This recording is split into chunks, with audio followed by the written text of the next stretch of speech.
Pour l'étude de fond du projet de loi portant règlement définitif du budget de l'État gestion 2022, le président de l'Assemblée nationale avait saisi la commission des finances et des échanges du Parlement. Devant les députés réunis en séance plénière pour l'examen de ce projet de loi, les dirigeants de cette commission permanente planchent pour leur rapport.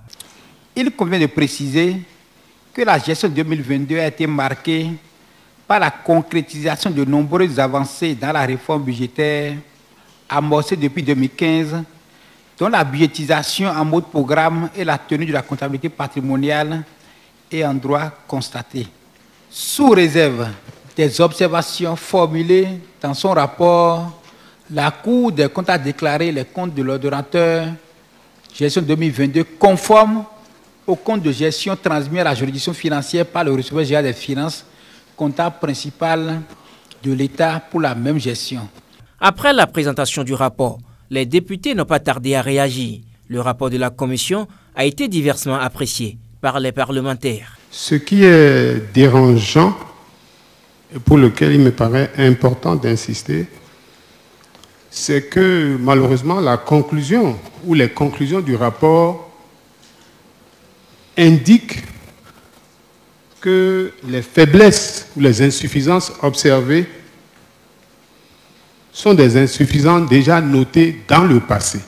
Monsieur le Président, ce budget de 2022, c'est-à-dire qu'on l'a exécuté il y a déjà quelques années, 2 années simplement, était aussi un budget sous le fouet du Covid. Parce que c'est le propre de l'homme de manquer souvent de mémoire lorsqu'il a dépassé une difficulté. Sinon, si c'est en 2022 qu'on serait en train d'examiner ceci, on ne manquerait pas de s'attarder sur le Covid.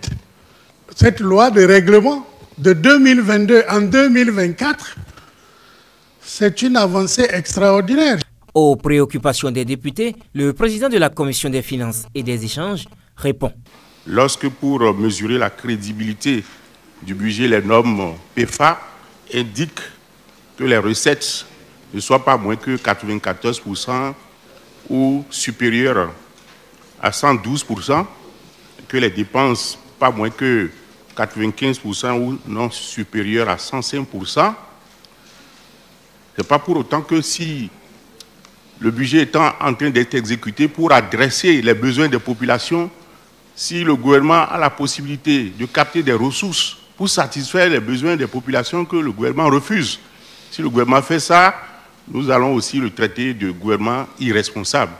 Et je pense que nous devons nous en tenir à la conclusion de la Cour, la déclaration de conformité de la Cour qui dit que le budget gestion 2022 est conforme aux normes.